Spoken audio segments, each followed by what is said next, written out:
Todo budget ang ilang mamimili dahil mataas pa rin ang presyo ng karning baboy sa ilang pamilihan. Sabi ng isang grupo ng pork producers, asahan na may parating ng konting ginhawa.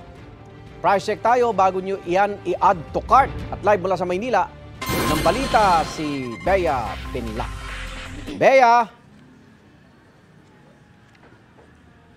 Igan, posibleng bumaba ang presyo ng karneng baboy sa mga susunod na linggo ayon sa isang grupo dahil daw yan sa mababang demand. Pero dito sa Trabaho Market sa Maynila, hindi pa nararamdaman ang bawas presyo. Hindi nawawala sa menu ng karinderya ni Leng ang mga ulam na may karneng baboy. Pero dahil mahal ang presyo ng karneng baboy, dumidiskarte na lang daw siya para mapagkasya ang puhunan kada araw. Mahal po talaga siya. So iisip ka talaga ng paraan para yung mga suki mo makakatikim pa rin. Minsan mag-pork, giniling ka na lang, lagyan mo na lang ng egg. Kesa yung ipupuro mo siya na pork, mas maano.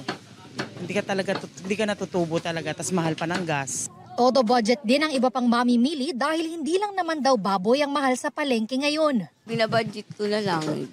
Tatama yung kasya ko na lang sa budget. Bawas na lang bawas minsan. Ang hirap kaya mag-budget. Pag di ba? Ayon sa Pork Producers Federation of the Philippines, inaasahan sa mga susunod na linggo ang pagbaba ng presyo ng karneng baboy.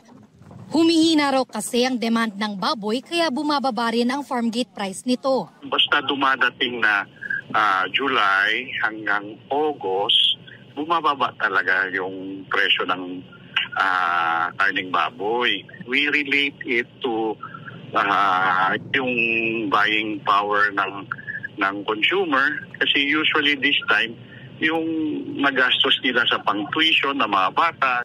Sa latest monitoring ng Department of Agriculture, halos 442 pesos ang kada kilo ng liempo at nasa 391 pesos naman ang kasim. Sa Trabaho Market sa Sampaloc, Maynila, hindi pa dama ang pagbaba ng presyo ng baboy. Kung meron man, kaunting bawas lang daw. Sabi nila ma'am, bumababa daw pero sa amin hindi pa naman kami binababaan eh. Ganon pa rin sa dati. Dati yung presyo pa rin. Hindi pa nagbababa yung mga dealer. Bumaba po ng konti. Nakaraan 410, ngayon 400. Sana bumaba pa. Naglalaro sa 450 hanggang 470 pesos ang kada kilo ng liempo at 400 pesos naman ang kasim.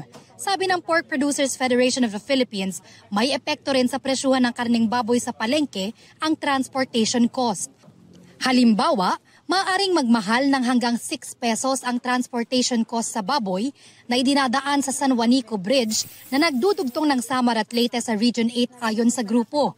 Pinatatagal daw kasi ng pagkukumpuni sa tulay ang pagbiyahe sa mga baboy. Igan ang hiling ng mga nagtitinda ng karneng baboy dito sa Trabaho Market. Sana totoong bumaba ang presyo ng baboy at magtuloy-tuloy ang pagbaba nito. Sabi kasi nila, kapag swak sa budget ng mga mamimili ay mas mataas ang kanilang kita. At yan ang unang balita mula rito sa Maynila. Bea Pinlac para sa GMA Integrated News. Igan, mauna ka sa mga balita, mag-subscribe na sa GMA Integrated News sa YouTube para sa iba't ibang ulat sa ating bansa.